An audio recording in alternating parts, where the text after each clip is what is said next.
No, I'm not a writer. Okay. Something is about to break.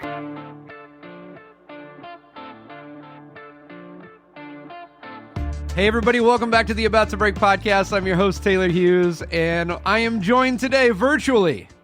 We are not that far away, but we are connected through the internet. We're off to a great start. Ladies and gentlemen, it's the incredible, the hilarious, the very musical, the very funny Mr. Luke Null. Thanks for being here, man. Thank you for having me in my own house. It's good to be here via Zoom. I like the vibe you've got going on. Is that a camel with bull horns on your wall? I think it's just a Hungarian cow. One of those, the shaggy cows. That's cool. Was that an animal you always loved, or did you just pick out something This is all my fiance's doing. If it was up to me, it would be like a Pulp Fiction poster from my college dorm on the wall. Like she makes it an adult living space. That's awesome. How long have you guys been together? We have been together for like 9 years. Okay. So this is good. I if it was like a new fiance quarantine thing, I'm wondering how couples that who thought, let's just try living together and see how it goes. And then this happened. How do you think they're doing? Oh man. I mean, I've been with the same person for a very long time and we're still right on the brink of murder. You know what I mean? We're just like, so I can't imagine it being a new thing. Yeah. Yeah, man. So Luke and I met, where did we meet the first time? At the Improv. We met at the Hollywood Improv. At the best place to perform, which is the Improv Lab. This is the Lab in Hollywood, and it was the night before I taped my special. So my buddy Andrew Dellman was like, dude, you want to come do a set? And I'm like, yeah, this will be great. And then it was the worst. It was just awful night, man.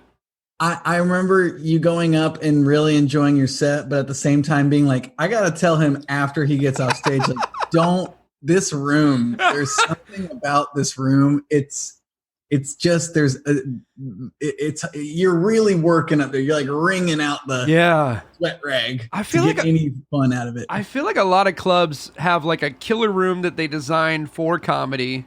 And then they have this other room that used to be like a banquet space. Yeah. That they go, we got another room. Let's do something like Comedy Magic Club. Have you done the lounge at Comedy Magic Club? No, I've heard it's great though. Yeah, I've heard that the lounge, but the Comedy Magic Club's great, but the lounge is super weird. Like the main room's got a low stage, everybody's tight together, ceiling's low, you know what I mean? And then the lounge has like a 3-foot high feels like stage, and sure, yeah, man. There's squatters living in the room, and they're just like, don't talk to them. We have an arrangement. We worked out a deal with the club. So. Yeah. That's usually how it goes. Like I was a Chicago guy. I came up doing comedy in Chicago, and it's kind of funny because while I was there, all the big three, which are Second City, The Annoyance, and IO theaters, they all doubled in size while I was there. When would this have been? What year were we talking here? This was they all went dark at the same time. This is probably 2014. And I think maybe 2013. I'm not sure. Yeah.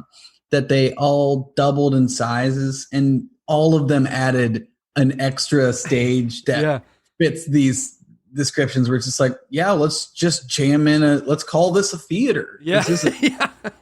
Like, oh God. Yeah. Yeah, man. The Magic Castle's like that. Like they keep adding like little venues and theaters, and it's like, this used to be a closet. Now it's a theater, but it works, man. It's you figure out the rhythm for those different spaces.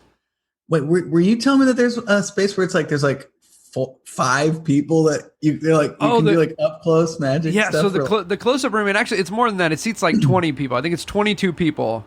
But it's literally. I mean, I'm in a shed in my backyard where I record these things, and it is like the size of that room.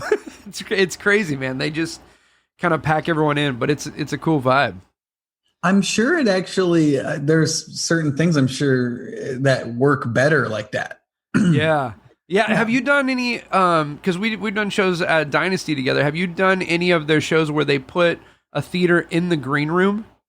No, It's no, ridiculous. It's so that cool. sounds wild. Yeah, it's like I think we could only fit like 12 people in there max. And it's like close up comedy. That scares the shit out of me. Yeah, man. What's the smallest group that you've ever done stand up for? Oh, I mean, other than like an open mic. That's yeah. I've done shows where it's like, we're gonna still do the show. Yeah. There are 3 audience members here. It's like, okay, that means cancel the show. That means can we go home? Yeah. Do you like in that kind of scenario? Do you just go commando, like just start talking to people, or like a lot of crowd work, or if it's like that, if there's no one in the room? Yeah. I think you have to call it out, but I'm not like the crowd work I do is my crowd work is like deceptive, like in that if I'm doing crowd work, I already know what I'm gonna be fishing for or what you know what I mean. I just try to use it as like if I'm in there, I've already driven to wherever this is. We're doing the show. Yeah. I try to treat it like a day at the gym where I'm like, I'm just gonna do the thing. Yeah. And also reminding yourself, like, I'm not going to judge off the crowd response here. This is a new joke. I'm not going to be like, it didn't kill these 3 people sitting in these folding chairs. Did it? Like, no. It's just to get it, just vomit it up. You know? Did it take you a while to get to that point? Like when you first started, were you hanging? Like for me, up until a couple years ago, if I had a bad show, I would just be miserable until I had the next show that was good. Yeah. You know, like it's so hard to let go of a really crappy night. I actually, I had when I was in Chicago, I did a lot of improv. And I remember I had an improv teacher who was like, he's like, basically after a show, give yourself like a 2-hour window to feel one way or the other about the show, whether it was great and you're coming off and you're loving every second of it. And he's like, feel great about it for 2 hours. If it sucked, feel shitty for 2 hours. Like it's all right. It was bad. Like feel bad, but yourself then put it in your rear view because you don't want it, whatever it is, to leak into the next show. If it was a good one, you don't want to rest on your laurels and not prepare the same way. Or if it was a bad one, you don't want it to snowball and to make it more bad ones. That is something that's so freeing to me about improv. Like so I've done solo performance my whole life. And then 6 years ago, I just signed up randomly at UCB. I was like, I'm going to try this improv thing.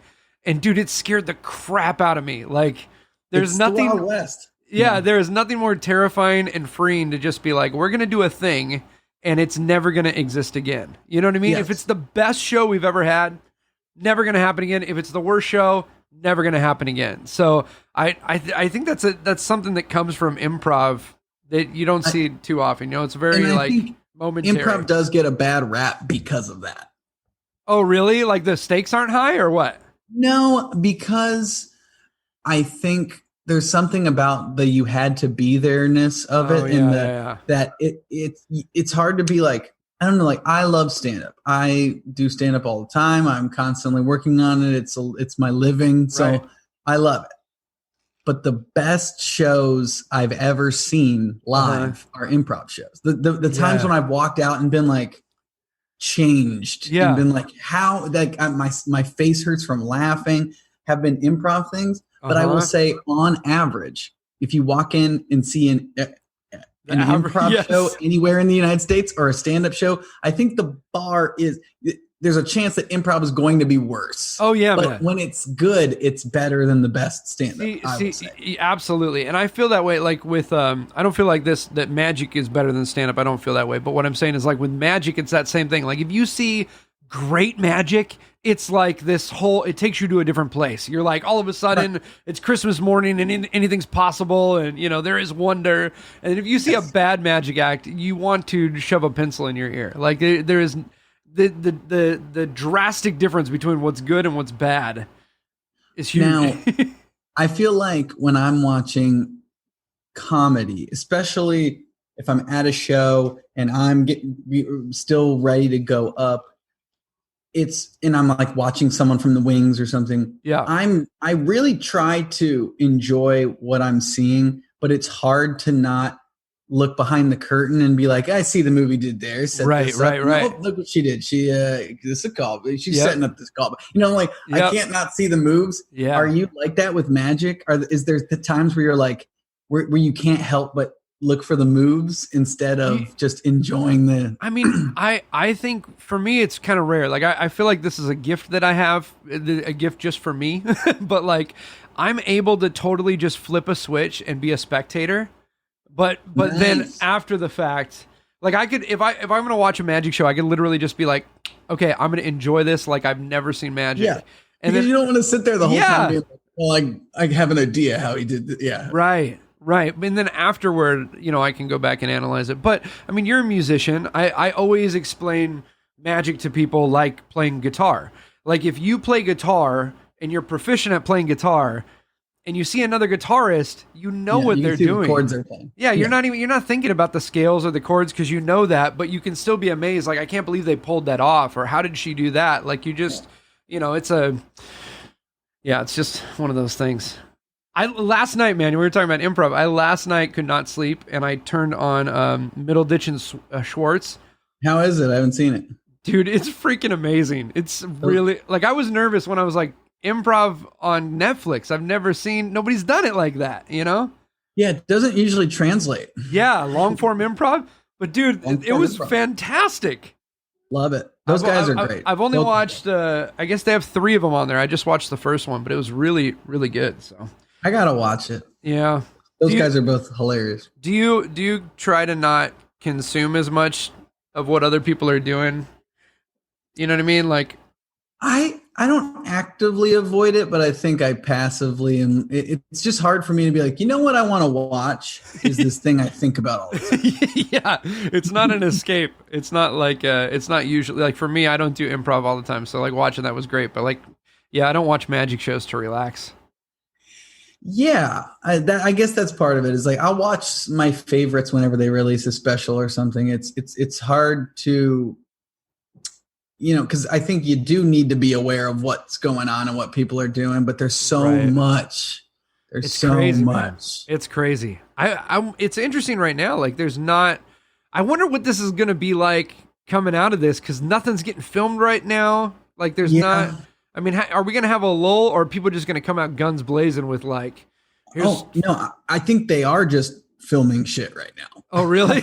You think they do? You think they just whatever, like...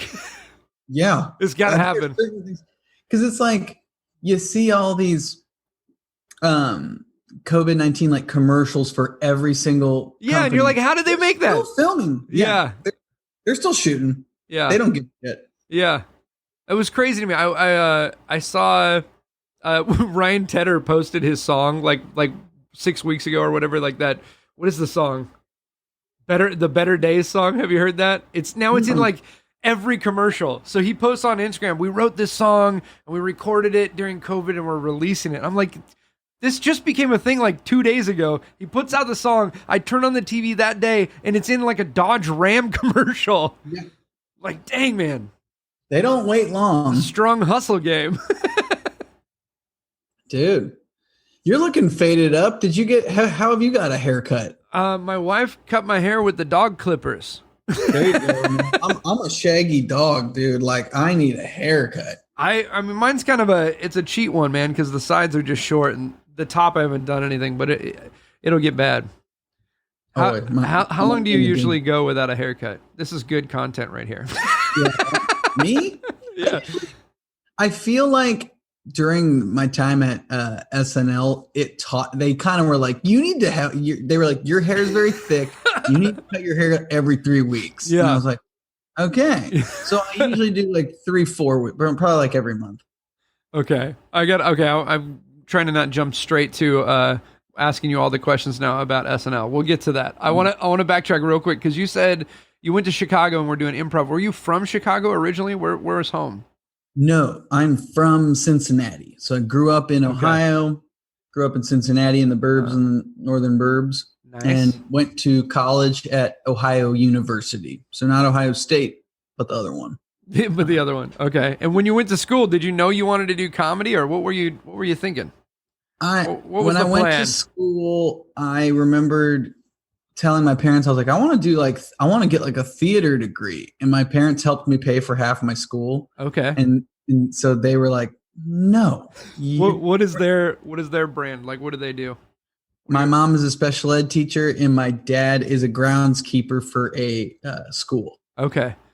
So they're like, we're doing this so you get a good job, have steady pay. They were like, no, you're not doing theater. They're like, and my mom's whole compromise was like, get a practical, in her mind, degree, right? But then just do whatever you want with like student groups. And I was like, okay, yeah. And so my degree was GIS, Geographic Information Systems. What is that?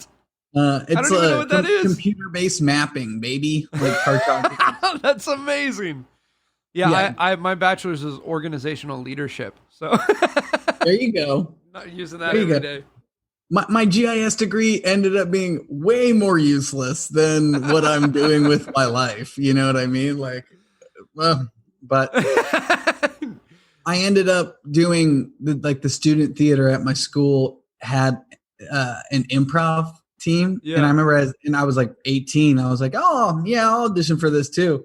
Ended up doing the improv team. And it was really actually kind of serendipitous because while I was in college, we actually had a former UCB New York teacher who was a grad student at OU. Oh, that's and cool. He taught us long form in the UCB style. That's he cool, man. Got out of there after 2 years. And the next 2 years, we had a grad student who was a Chicago improv teacher. What? And so he kind of gave us the Chicago flavor, and we went there and performed shows in Chicago during some of the breaks. And was music already a part of your life at this time? Did you start playing music young? Yeah, I feel like when I was in high school, all my friends were in bands, and I was kind of always the odd man out. Yeah. And I was never really in bands, but I did learn how to play guitar because my friends were band guys. Yeah. And so I was always right away kind of like on my own. So, and I was always doing goof tunes, as they say. So, yeah, I mean, I probably started, in high school. Okay. Playing music.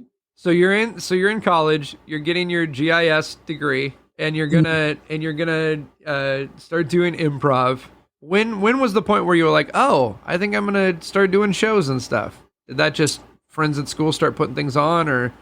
Are you talking like what I'm doing today, like music stand-up? Yeah, like when was the first time you were like, okay, I'm not doing this just because I'm in this group or in this class anymore, but I'm doing this because I want to keep doing it.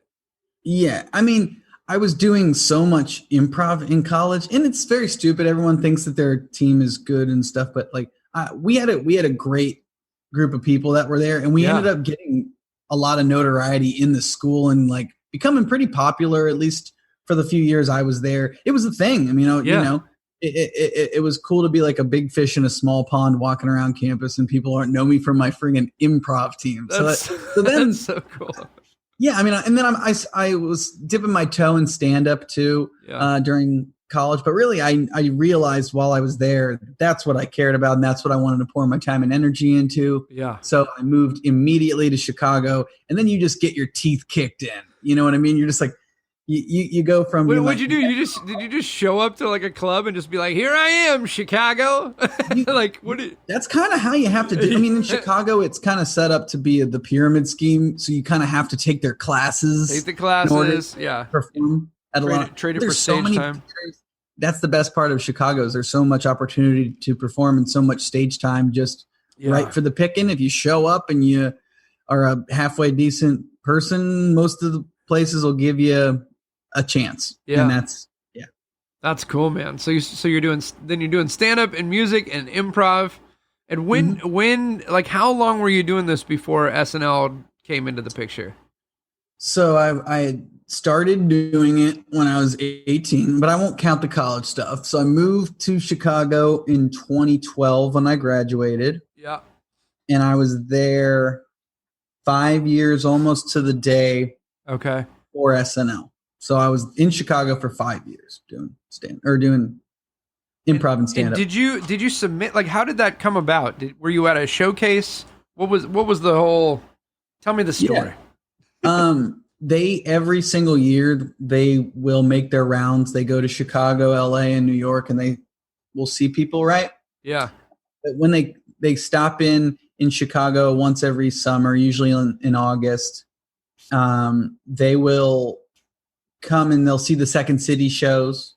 So they'll see the main stage and the ETC stage. So they'll see 12 people from Second City. Okay.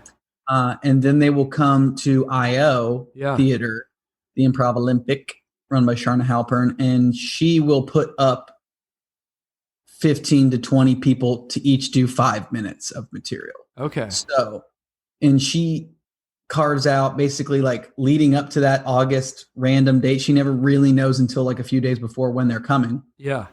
Every Monday for like the previous 4 months, we'll see people in 15 round chunks. So you are auditioning for the theater owner to call your number when they show up. Okay. Right? So you knew at some point this might happen, but you had no idea. Like, she didn't really know me at all. I was performing at the theater, and I had a show that I hosted with my friends. We did the IO cage match. Yep.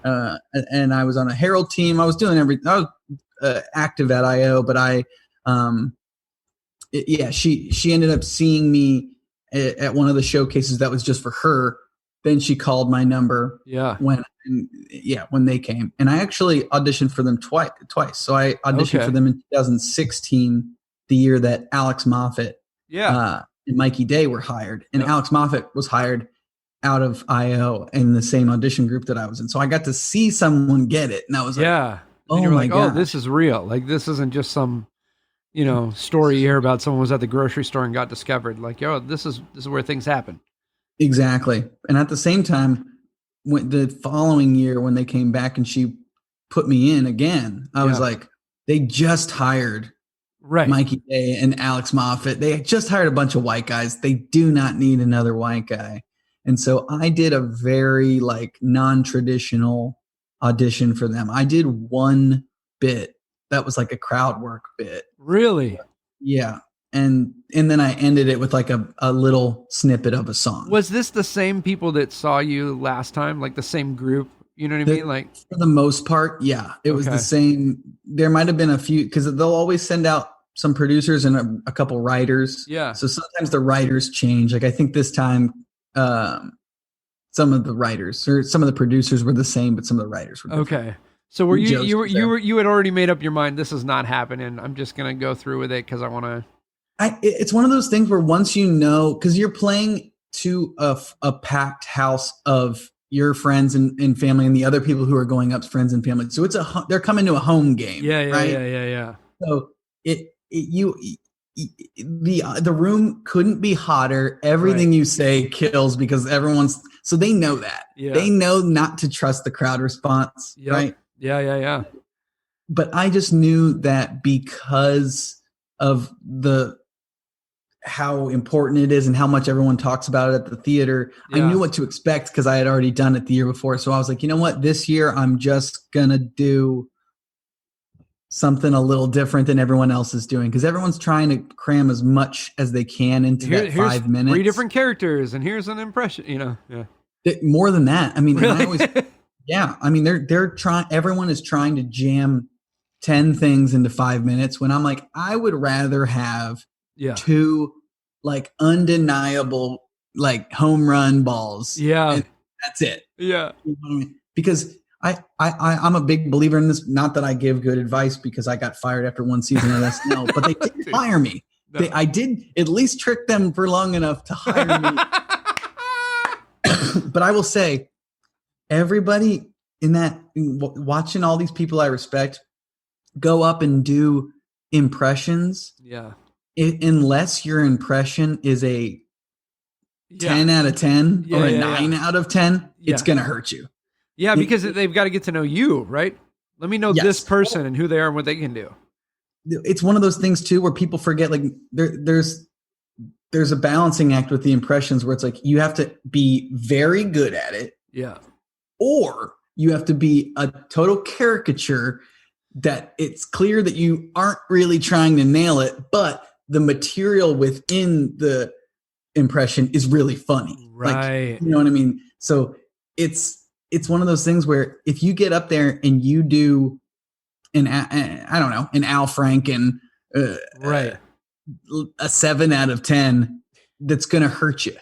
It's not going to make them be like, ooh, 7 out of 10 Al Franken. That's good. Really like it. That's good. And I think that goes for not just for things like auditions and SNL and all this stuff, but just for audiences in general. Like, give people something unique and original and not just try to do, this works, so I'll do it.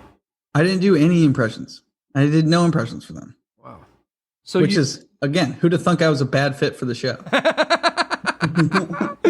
So you do the thing, and afterward, are you like, that went great, I nailed it? Or like, where are you at? Are you just still thinking like, it's not going to happen? Every step of the way, I'm like, this is crazy that I even got to do this. You know what I mean? Like, I genuinely was happy that I got to go up in front of these people. And and then the following day, they had a group of people to the hotel bar they were staying at and got to meet Lauren and Steve Higgins and some of the people the following day. So when I walked off stage, I was like, I did what I wanted to do, and I think it went over well. Yeah. But you can never really, the people that walk off and they're super confident. Yeah. No, they're not going to get that. Yeah. And Lauren and Higgins were just in town for this. Like, oh, they come in every year for it. But so they were there. They were at the show. Oh yeah. Oh, that's cool, man. Yeah. It was weird because they actually, I think the year I was there, they sent like some writers and people to see the show, and then there was a one with Lorne and everyone, like they had people come. Okay. I love that you said the people that think they killed didn't. There's always a guy at it seems like almost every show you do in LA, there's one guy who's just like, man, I crushed, like I just destroyed.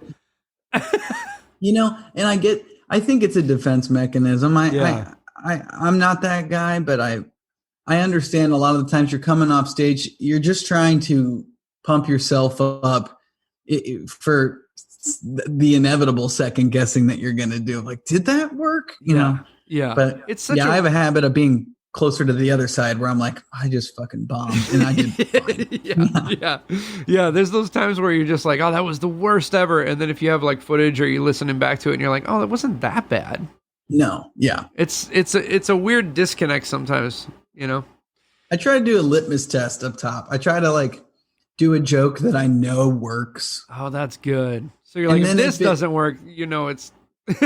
Well, it's one of those things where if I do something and it doesn't get a ton of response, but I know the bit works. Right. I now set the applausometer to be, that's their, that's the ceiling. So I'm like, now I'm not going to judge if it's not, if they're only capable of giving me so much, then that's what I'm going to expect from here on out. Yeah. That's so good, man. Most of my income comes from corporate work and doing like business meetings and after dinner shows and things like that. And those are always the ones where you're like, all right, I'm going to do the thing that I think this is like always works. And if it doesn't, I know what I'm in for the next hour. Oh, I did a few corporate Christmas parties this last holiday season, and oh Lord, I did the Los Angeles Department of Water and Power's holiday party. Wow, that sounds like a fun group. It was Tuesday at 10 a.m. This is like the NACA of corporates. It was brutal. It was, I think it was like at noon actually, but it was like Tuesday at noon. Everyone was in corporate formal attire. They had no alcohol. Everyone's just in full business professional. They're all with their boss. So they're like all with their boss. Even if it's funny, they're not going to laugh. It was one of those things where I feel like there were people that were enjoying me, but I mean, I was just eating shit. I was getting nothing. But I'm up there and I know I'm going to be up there for an hour. And I'm like, this is going to be bad. So the only things that they were really laughing at was when I would like poke fun at the old boss. Right. You know? Right.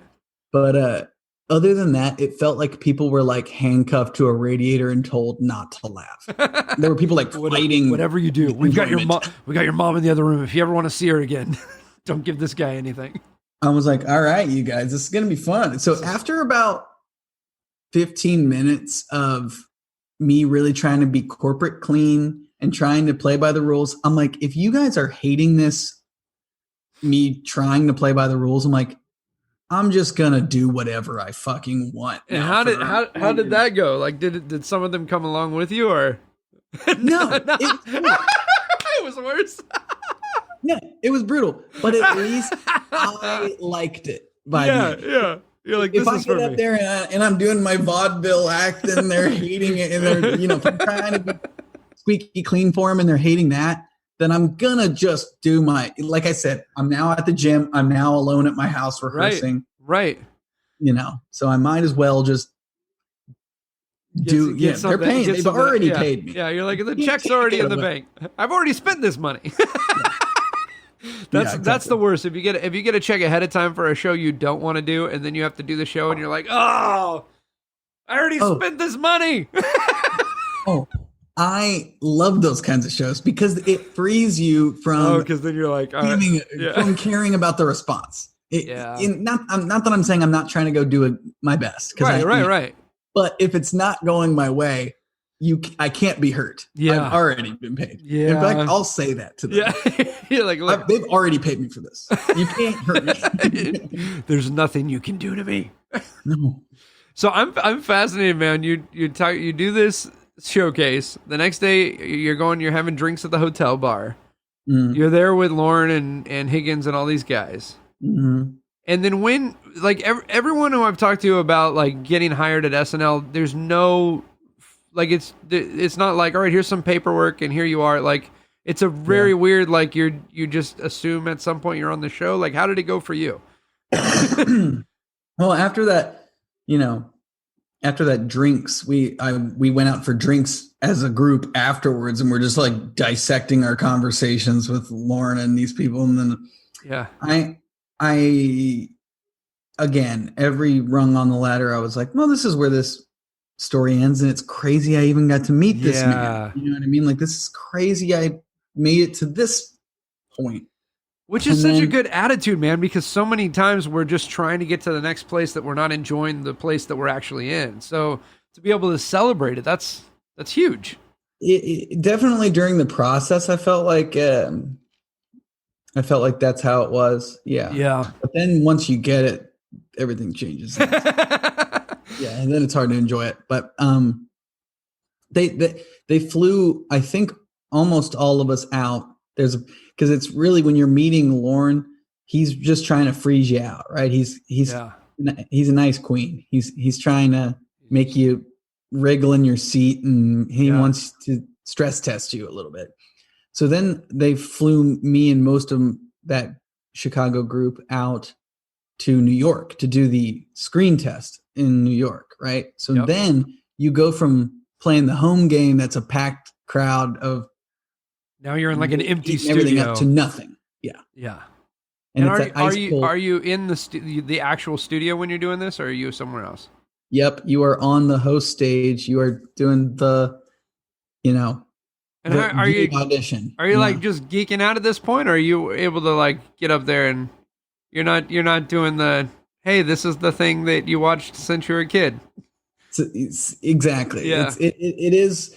I mean, I'd never been on TV before. I'd never done anything like that in any way, shape, or form. I'd done nothing but live performance. Yeah.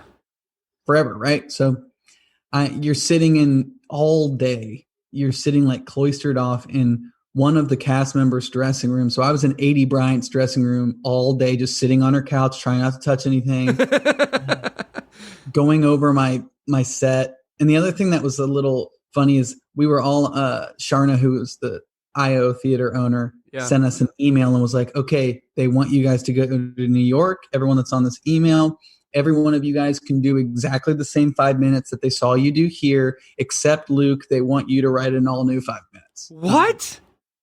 Cool.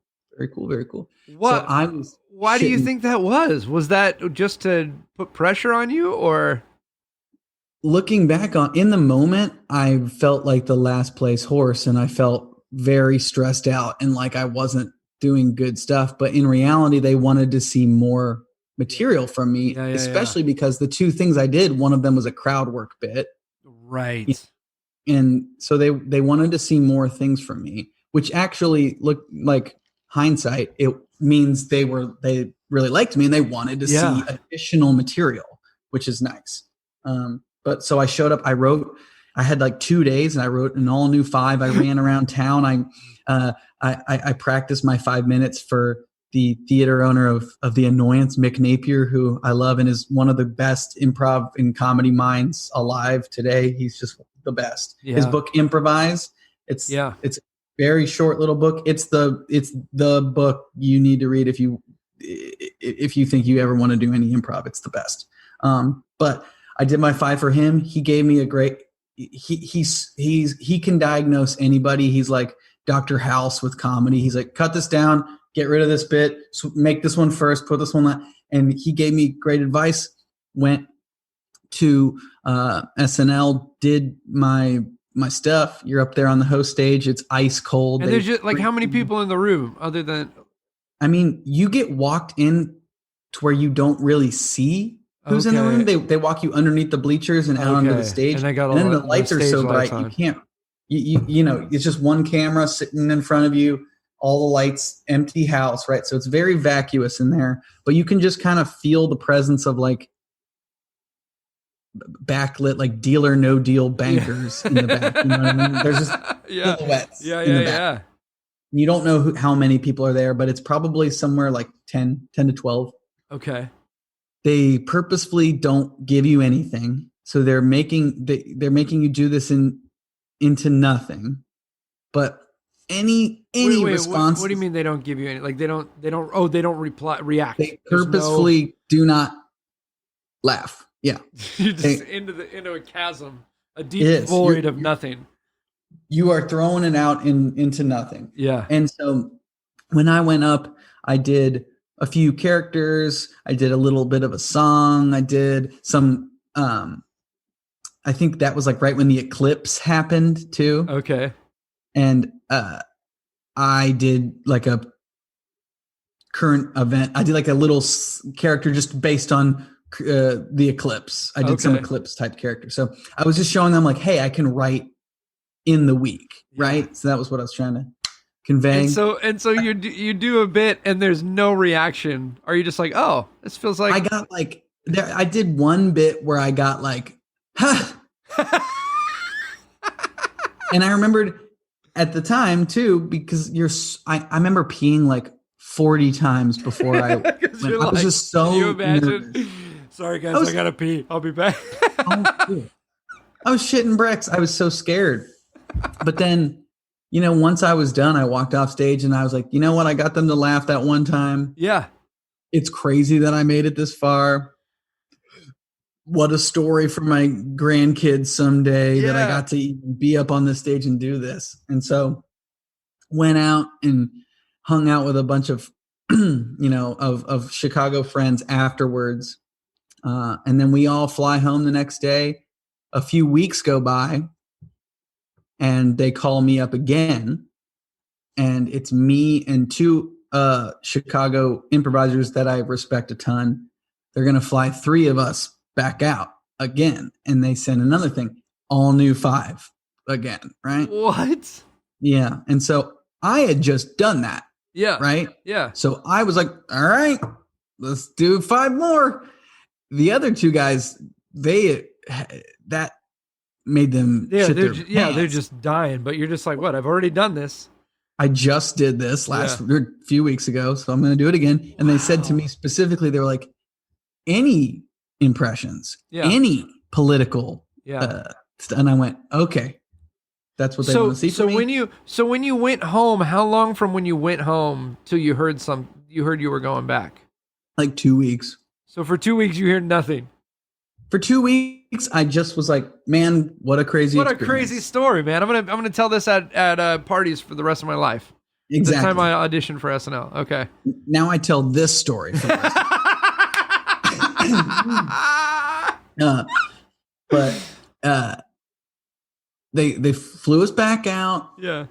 Same thing. Only this time we're there with a lot of heavy hitters. I'd say like Chris Redd was there. There were people that they were grooming to this was round 2 basically. But this time, the same way with when I had auditioned for them in Chicago in 2016 versus 2017, I now know the room. I now know what it's like, which is a huge advantage. Yeah, yeah. So because I know that they are icy cold and they really want to see impressions, right? I don't have any impressions. So I went more on the edge of like, do a caricature and make sure that the jokes are good. Yeah. My impression in the news that week, Jay Cutler, who was the quarterback of the Chicago Bears, was coming out of retirement from being a commentator at ESPN to play for the Miami Dolphins. Okay. No one knows who Jay Cutler is, so that's right? The impression you did? They don't know who that is. Yeah. I come up on stage, but Jay Cutler in the NFL, it was very famous for kind of being a douchebag and not really giving a crap about anything and smoking cigarettes. And he was he just didn't give a shit. So that was my whole, I walk up there. I know the layout. I know they're going to give me nothing. I know it's going to be ice cold. I just walk up there on my phone and I do like a press conference. I go, hey everyone, it's me, Jay Cutler. And I like take my phone out for what feels like a full minute, an eternity. Yeah. I kind of wait until they nervously make noise. And then I'm like, oh, sorry, I was playing a game on my phone. Let's do this press conference. And they just loved the bravado of me. Yeah, that you're just making them wait. Yeah. Yes. You're playing the same game they've been playing to you. You're throwing it back at them. It's the only bit that I did that like really I knew in the moment while I was standing up there. I was like, oh, this is killing. They love this. Well, and so good that it was something that just happened, because there's been times that I've watched SNL and then went, who the hell is this that they're impersonating? Because something just happened the day before. Right. If you hadn't seen Tiger King and they're doing Carol Baskin, then you go back and then you're like, oh, this is hilarious. So it's perfect, man.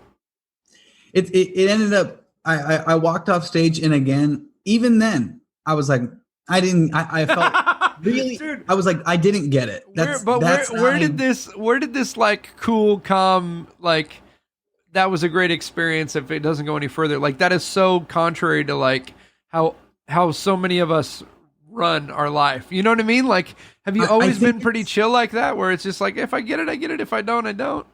I mean, I definitely would have given an arm and a leg to get it. I was, all of my hopes were that I would get it, but I think part of it was just mentally to shield myself of like, chances are you didn't get it. Yeah. But be positive. Think of how many people would have killed to make it this far. You know what I mean? Like, I just tried to remind myself, like, this has already been positive. So good. Why am I... And that's not to say I wasn't stressed and like not sleeping and terrified of the whole thing. Yeah. Then there's another layer. What? Okay. Where that night we're all out partying after the auditions. I'm meeting some of the LA people, some of the New York people.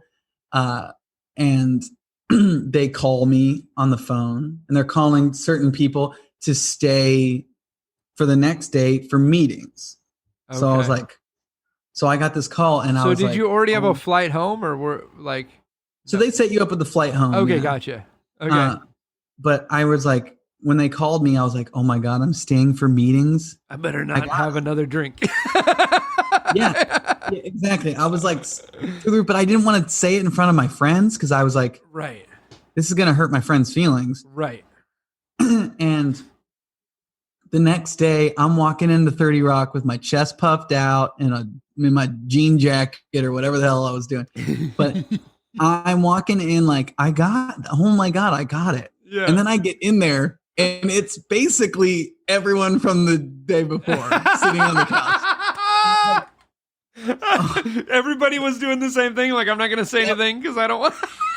Yep. And I was like, oh my God, the game is on again for a 100th time. That's hilarious. And now we sat there in like a conference room literally all day. Sat there all day long. Without anyone saying anything.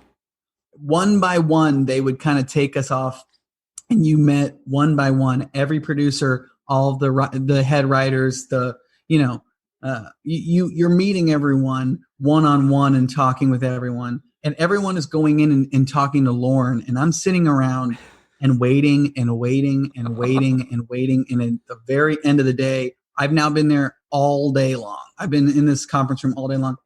They bring me into Lauren's office. I'm the last one to go in. Lauren went, I already met you, so I just wanted to say hi. And I was like, hi, yes. Okay. Well, see you later, Lauren. It was that long of a I just went really all day. Awesome. See you. So then you're like, I'm definitely not getting it.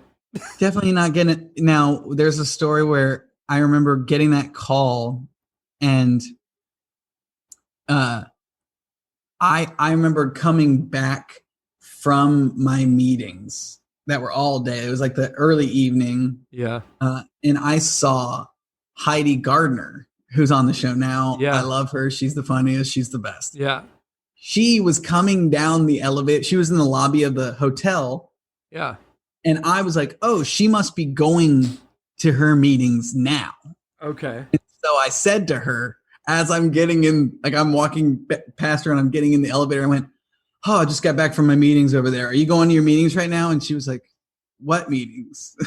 And the doors of the elevator closed. I was like, oh my God. I like saw her. She was like, what meetings? And she like had her bags packed and was leaving. And I was like, oh no. Huge asshole, because I just spent all day doing these meetings and she didn't get to go to them. So I, in the moment, thought I had just crushed her dreams.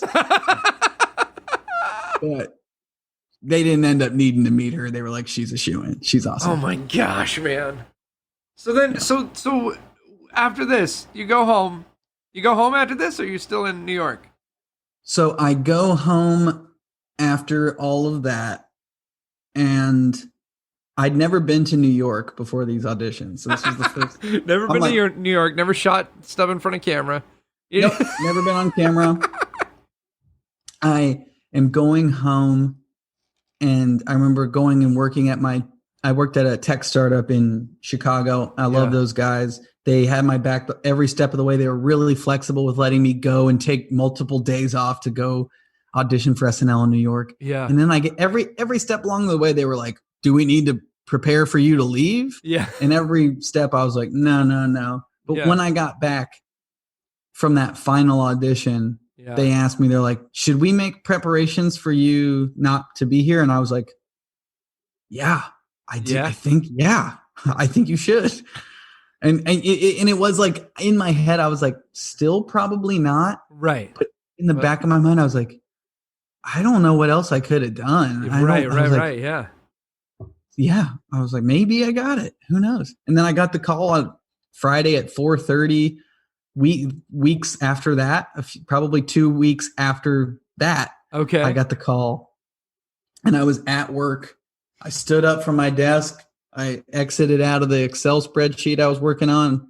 I quit, and everyone at the company was partying with. They were all so over cool, the moon. Man. It was great. It was a great experience, and those guys were. I'll always remember them for being so kind to me during that. But it was that weird meeting where I take the call. Yeah. And I go into a conference room, and Lorne Michaels tells me I'm going to be on the show for one season and then be fired.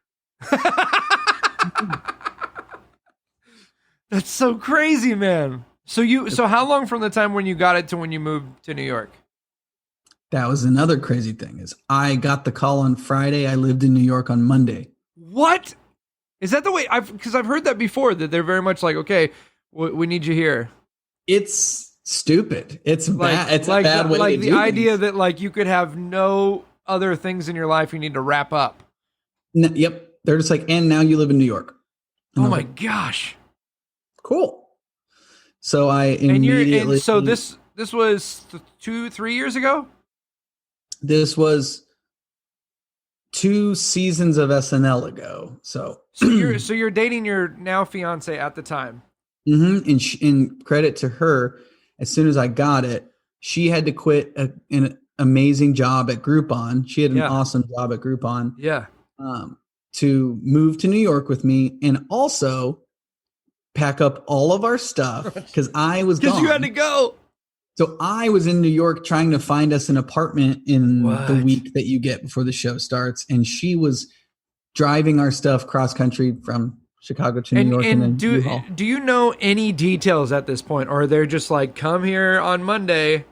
Like, you don't know. Tell you, they're like, we're going to add you as a featured player. And we think you're going to be a great addition. And yep. And then you get called by like a PR person who's like, anything on your Instagram? No. Anything on your Twitter? Just dad jokes. Anything on your Facebook that you wouldn't want popping up? And I'm like, I'll delete my Facebook outright. I will immediately. Yeah. I've been off Facebook since the day I got SNL. Oh my gosh, man. No looking back. But yeah, it's they don't tell you anything. That's one of the hardest things about the show is like once you get there, there's no orientation, there's no. You don't even know, and you don't even know like what you're getting paid. So you're like, how do I know what department? You know what you're getting paid because before you even audition, before you ever fly out to New York, right? Is it like an AGT thing where it's like you sign this agreement that says 7 years if we want to, and yeah, you have to sign your life away to audition. Wow. So it's not. Recently I reached out a few months ago because I still am friends with a lot of the people that are there. Yeah, I basically said something to the degree of to the writer's assistant. I was like, is there any way I could snag my screen test? I never saw my auditions. Right. Yeah. And they sent me both of my screen tests. No way. They were like, don't put these anywhere. These are just for you. But I had never seen them. And it brought back good memories because that place really kicked my ass. But that's great. What was it like once you got there?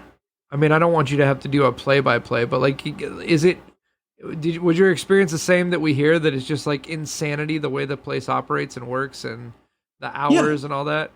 You're like, it's pretty brutal.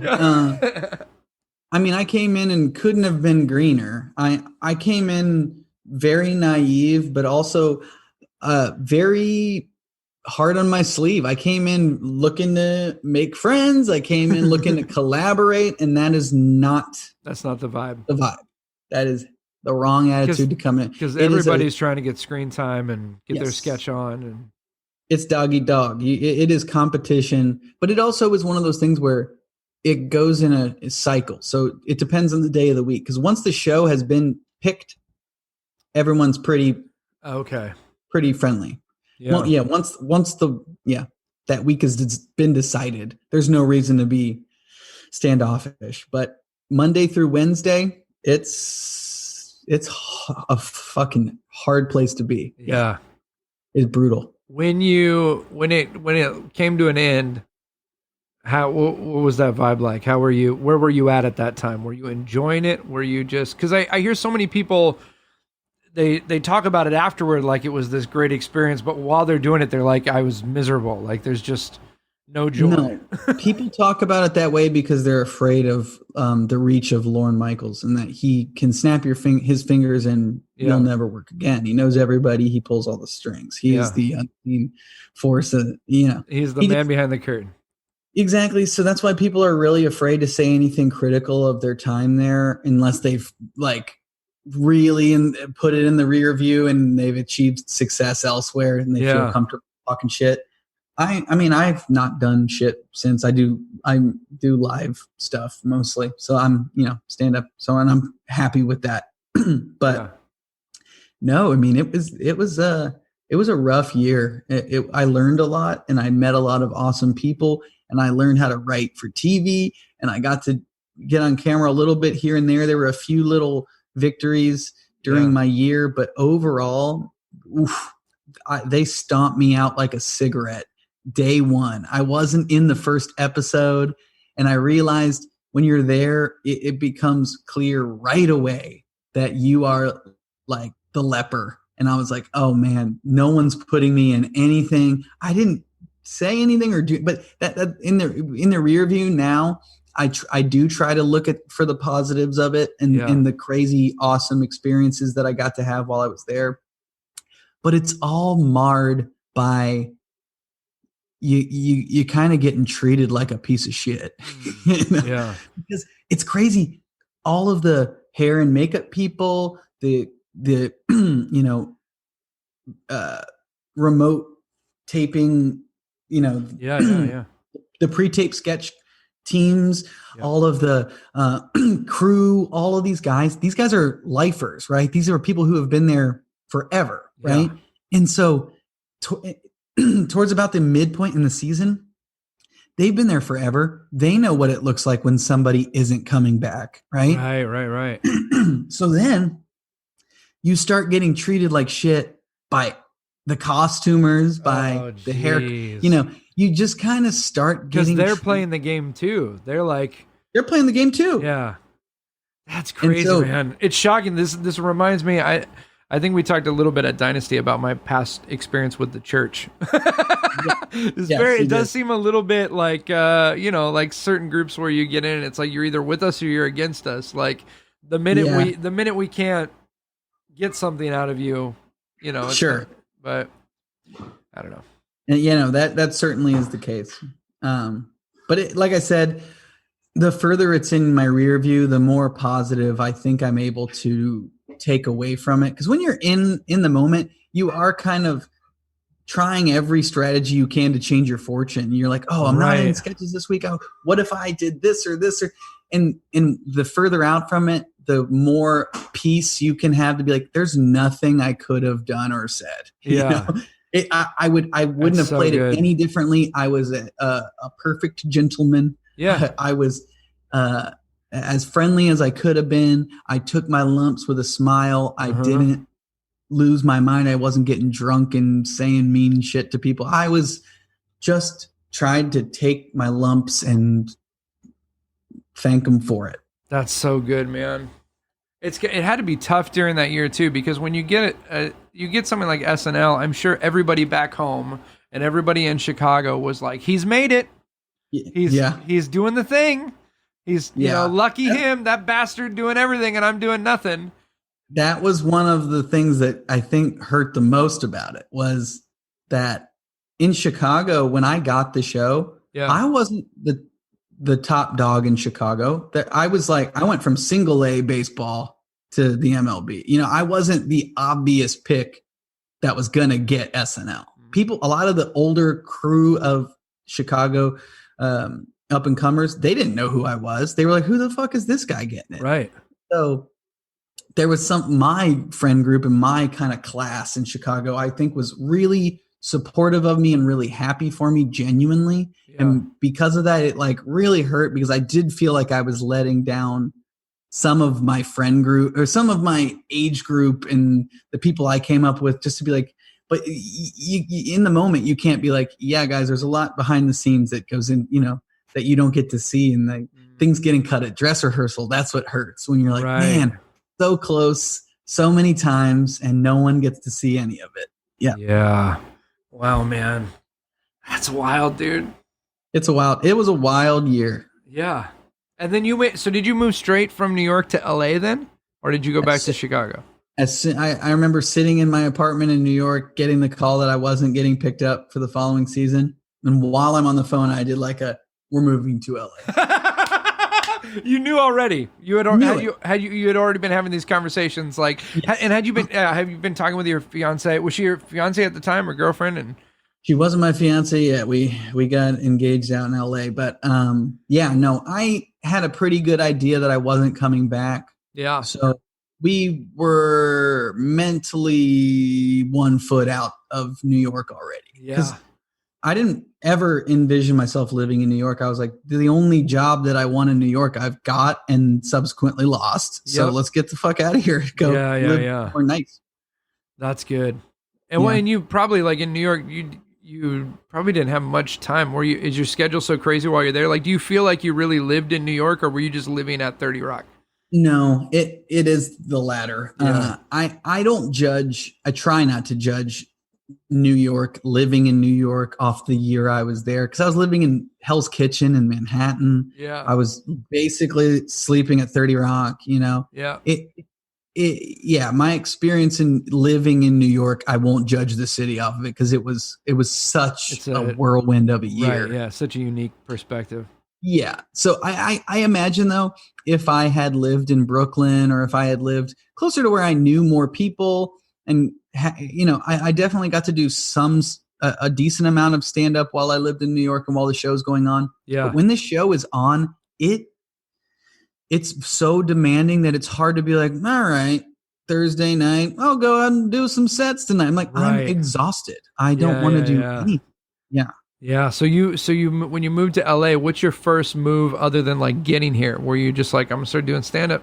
I'm gonna start going to clubs? Or in LA, I definitely moved out here to capitalize off of any sort of heat that I had coming off of SNL, which turned out to not be any heat at all.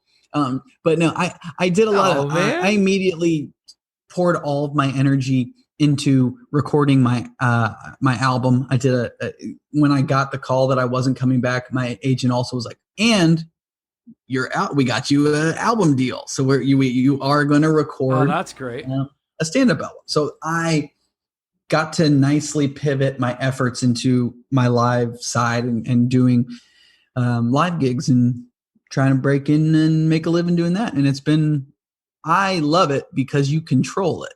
Yes, man. Yeah. Yeah. It's crazy. Like, there's those moments where you question, like, oh, this is, there are moments where you go like, oh, it would be nice to have like a steady gig somewhere, or, but then the best part I think about doing what we do is we get to say no to stuff we don't want to do. Like, we don't have to, for the most part, like, you don't have to do it. You might not have as much groceries that week, but you don't have to do it. You don't have to do it.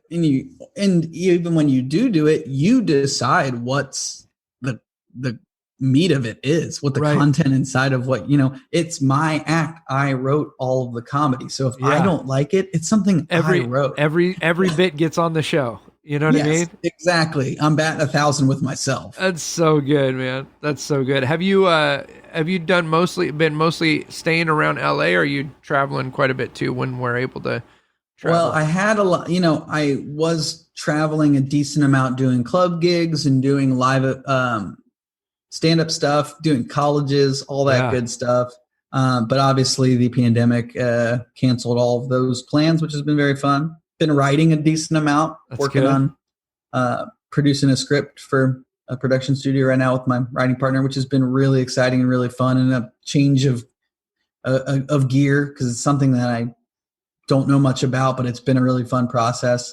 But yeah, just trying to stay productive and kind of be a jack of all trades. But I know at the end of the day, like, if I had moved out here and I didn't do stand up and I didn't have my act to fall back on, I'd probably be losing my mind. Right. Right. Yeah. Just been doing commercials and shit. Yeah. So it's like, it's so nice when you're doing other hustles and stuff to have the act to be able to, like, okay, I'm going to go out tonight and just do my thing. And yeah. That's why I have in magic. Sorry, this is funny because, like, in comedy, you do gigs all the time you just do gigs because it gets you stronger and that's how you work out.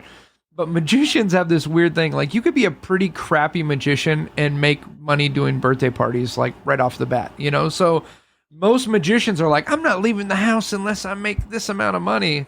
But every great opportunity I've had in this business and every amazing relationship or friendship that I've made has been from, like, driving to Santa Monica to perform for 8 minutes. It's like, you got to get out there and just do the thing, man. It's a numbers game at the end of it. Yeah. And I think especially in Los Angeles, there's so many people who are hustling that I'm like, why am I not hustling as hard as person A, who I'm like, I've seen them perform. They're fine. Yeah. I got the goods. Why am I not, hitting the pavement as hard? And it's actually pretty inspiring. It can be daunting and it can be tiring where you're just like, fuck, I don't want to do this every night. Right. But then at the end of the day, it's fun. Yeah. Even when it's bad, I'm at the point now where I've done it long enough. Even when I walk in and I'm like, oh, this is going to be a nightmare. I know it's going to be fun. Yeah. That night, man, when we were at the lab and you were like, oh, this is going to be rough. It's going to be great. Yeah, I know. There is. I think you kind of have to be like that. Otherwise, you're just wasting your time. You know? Oh, yeah. But, so good. Yeah, just working that stuff out. That's been hard, too, as I've been really trying to write stuff while in quarantine, preparing to come out of our hobbit holes, right? And I'm like, the day we all come out, I want to have 20 minutes of material that has nothing to do with this. That's so good. And I think there's a lot of people, number one, aren't writing right now. They're just in a holding pattern. Like it's hard. Just pass time. Like, because you wake up and you're like, there's those days where you wake up and you're like, some days I'm so motivated and the other days I'm just like, why? Why do anything? Why get out of bed? But I do think you're right. Like coming out of this, I don't think people are going to want to talk about this. They're going to want to, let's have some. There's going to be so many hack comedians doing quarantine bits, and I'm already so done. I'm already so done seeing it. Yeah. Yeah, man. It's craziness. Yeah. Well, that's cool. So you're right. I'm glad you're writing and you're staying healthy. You look good. Hey, thanks, man. Really trying to get jacked. Yeah. Get a prison body. Trying to get my prison bod going on. I will say my fiance has been like, if we don't at least come out of this with the positive of like, because we're getting married in February. Congratulations. Like, let's use this time to not order Domino's for 3 meals a day. And I'm like, that's probably smart. That's good, man. That's good. So have you done any of these Zoom shows people are doing? The what shows? Like virtual shows. Have you done any? Oh, yeah. Yeah. I get the urge to perform, but man, does it feel icky. Yeah. It's weird. It's weird to do. A lot of sense. You can't do the same thing. You know what I mean? Like you can't get up and just do stand up or get up and do your magic show. Like you have to. Like you've put out some stuff on Instagram, like you've made some songs and put them out, and that works. That's totally different than getting up there and trying to do like crowd work over Zoom. Yeah, and even then, that was like the first couple days of the quarantine that I put stuff up, and I'm already like, no, I'm done. I can't, no more. But I did get invited to go do my friend Tehran's show at the Laugh Factory. Okay. And I actually went to the Laugh Factory. They did it there. They're streaming it online, right? Okay.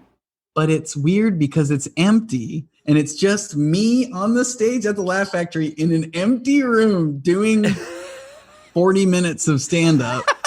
And I got to jam with Craig Robinson afterwards. Oh, that's awesome. It really blew so much wind into my sails during all this. I'm like, this was like 2 weeks ago. I was like, oh my God, this is worth it.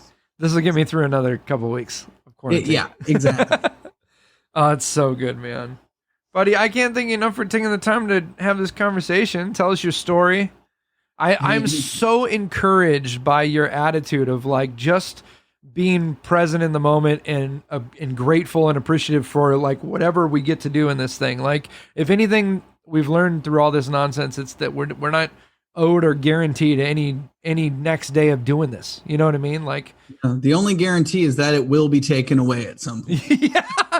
Yeah, dude. My last show, March 7th, March 8th was my last show at the Magic Castle, and I walked out of there, and I was like, kind of tired. We had done a bunch of shows that week, and I was kind of like, I could use a little break, and then I didn't know I'd probably never perform again. I need a break. Yeah.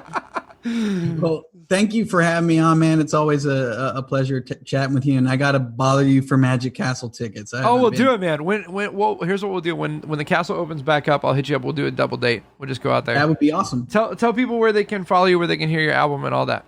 You can hit me on the old Instagram and Twitter. I'm at Luke Null. If you type, LukeNull, I pop up. I got the blue check, baby. You'll find me. Maybe I'm Luke _Null. I'm in there. You'll see He's got it. the blue check, baby.